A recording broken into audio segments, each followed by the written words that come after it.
Bom dia. Que a graça e a paz do Senhor Jesus Cristo seja em sua vida, no seu lar e em seus negócios. Quero agradecer a Deus por permitir entregarmos nossas primícias a Ele e juntos desfrutarmos de mais um dia dessa palavra que se encontra na segunda carta a Timóteo, capítulo 1, versículos 6 e 7, que diz: Por este motivo, eu te exorto que despertes o dom de Deus que há em ti, pela imposição das minhas mãos. Porque Deus não nos deu o espírito de timidez, mas de poder, de amor e de moderação.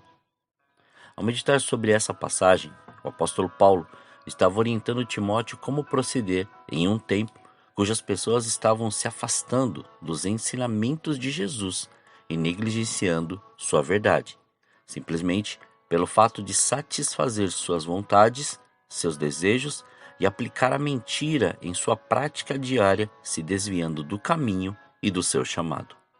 A displicência, o orgulho e a inconstância estão fazendo parte de uma sociedade corrompida pela necessidade de ter muitas coisas e até mesmo coisas imediatas, sem necessidade. A prioridade não está no reino de Deus e sua justiça, mas em viver os desejos e as vontades da carne, que por sua vez foi iludida, a ponto de negligenciar a vontade de Deus e andar na mentira. Por isso que vemos o aumento exorbitante de pessoas deixando de viver aquilo que o Senhor preparou para ela, porque ficaram frustrados com a condução humana de seus líderes espirituais e se posicionaram numa fé ou a sua fé de uma maneira a quase a serem inertes à vontade do Senhor.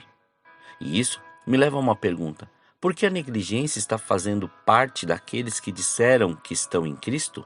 Vamos entender o que é negligência.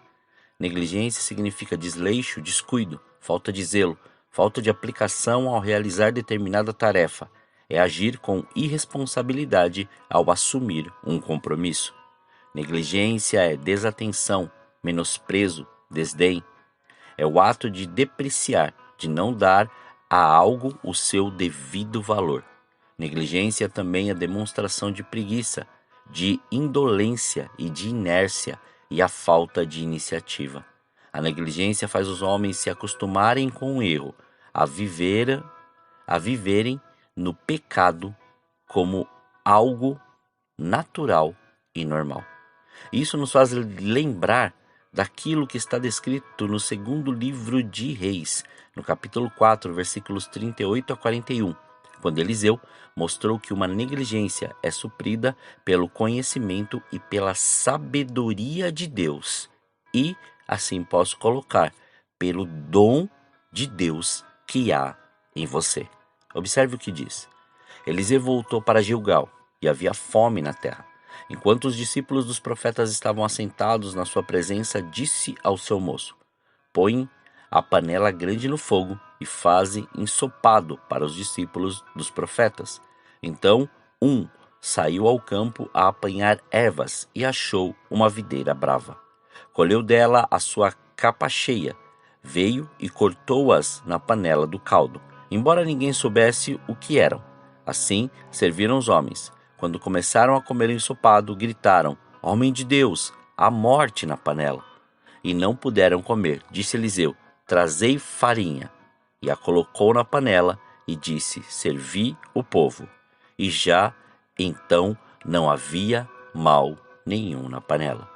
Observe que a ordem foi dada, foi executada, mas a negligência em não discernir levou a trazer algo que não era propício. Ainda que houvesse impedimento ou um problema por causa da negligência, o Senhor deu sabedoria para o profeta Eliseu resolver e afirmar que a fé, junto com a sabedoria, pode transformar em vida algo que carrega a morte. Você percebeu que um ato de negligência pode fazer com que várias pessoas se alimentem de algo que vai fazer mal? E também a falta de percepção do que está fazendo não te dá a visão clara para discernir o que é bom daquilo que não é? A negligência faz nós nos acostumarmos com o mundo e suas concupiscências, a ponto de vivermos com elas sem notar que estamos em trevas. Por isso que Jesus, em sua conversa com Nicodemos, responde a ele dessa maneira, como vemos descrito no Evangelho segundo João, capítulo 3, versículos 19 a 21, que diz: a condenação é esta: a luz veio ao mundo, e os homens amaram mais as trevas do que a luz, porque as obras deles eram más. Todo aquele que pratica o mal odeia a luz, e não vem para a luz, para que as suas obras não sejam reprovadas. Quem, no entanto, vive de acordo com a verdade, vem para a luz, a fim de que se veja claramente que as suas obras são feitas em Deus. Aquele que negligencia a ordem que foi dada, não entende a obediência, não vive a promessa, porque não crê e jamais cumprirá o chamado, porque não quer vivê-lo. E para concluirmos, voltamos ao que lemos no início.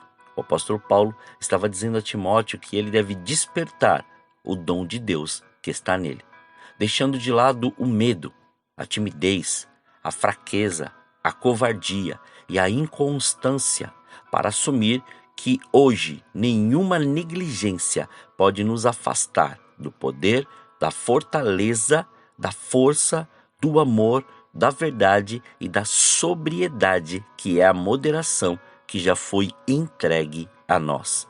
Que nenhum espírito de escravidão pode nos manter presos a esse medo. Antes, o perfeito amor lança fora todo medo.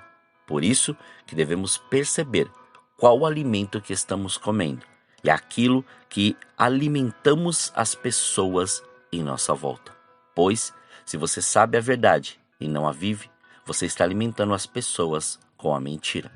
Se você sabe como fazer algo e não faz, você não está reconhecendo o seu chamado, a ponto de deixar de crer e colocar a sua fé nas coisas fúteis e sem valor.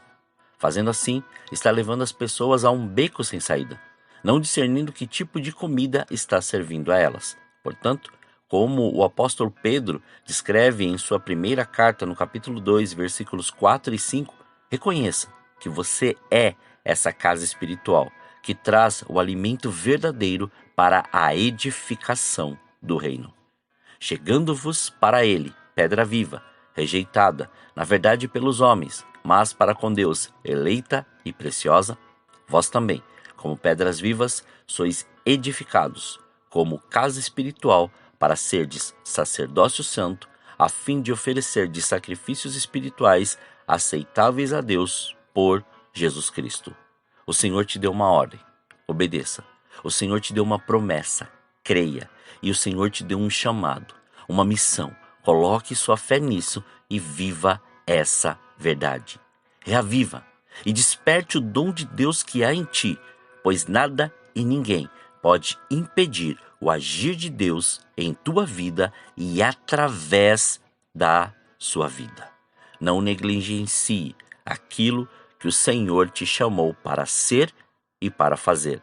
Vá e permita, deixe ser usado pelo Senhor em tudo que Ele quiser. Oremos. Pai, nós te louvamos e te agradecemos. Graças te damos por mais este dia. Obrigado pela sua presença, obrigado pelo seu amor, obrigado pela sua graça. Somos gratos por tudo que o Senhor tem feito e do modo que o Senhor tem feito. Obrigado por mais este dia. Obrigado por este fôlego de vida.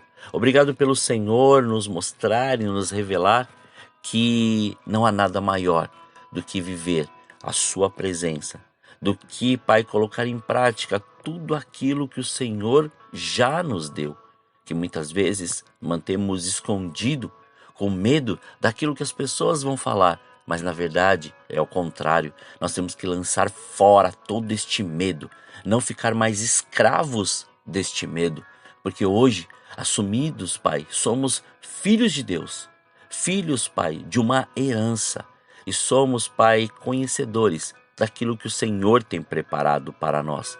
O Senhor nos deu, Pai, uma promessa, o Senhor nos deu um chamado, o Senhor nos entregou nas mãos, Pai, uma palavra viva e eficaz. Então, mova-nos através do Teu Santo Espírito, que nós possamos continuar cheios da Sua presença, para poder fazer aquilo que o Senhor nos chamou e aquilo que o Senhor nos elegeu a fazer. Somos gratos a Ti, Pai, que nada, Pai, mais continue ou permaneça da maneira que está. Antes, tudo seja conforme o seu querer e a sua vontade. Que venha o seu reino, que se cumpra a sua vontade, que seja estabelecido o seu querer em nós, levando-nos do mal, levando-nos da tentação. Não deixe, Pai, com que falte, Senhor, nada na casa de nenhum dos teus filhos, Pai. Antes, mostre a eles que o Senhor é Deus, que está na direção e no controle de tudo. E que cada um, Pai, reaviva, ou melhor, desperte o dom de Deus que há nele. Que você desperte este dom de Deus que há em ti e deixe ser usado da maneira que o Senhor Ele quer. E que em nome de Jesus, que essa presença seja revelada de uma maneira grandiosa e gloriosa. Somos gratos a Ti, Pai. Muito obrigado. Consagramos tudo que temos, consagramos tudo que somos, consagramos este dia, consagramos nossas vidas, para que o Senhor faça, cumpra e estabeleça o seu querer. Muito obrigado. Assim oramos, agradecidos, em nome de Jesus.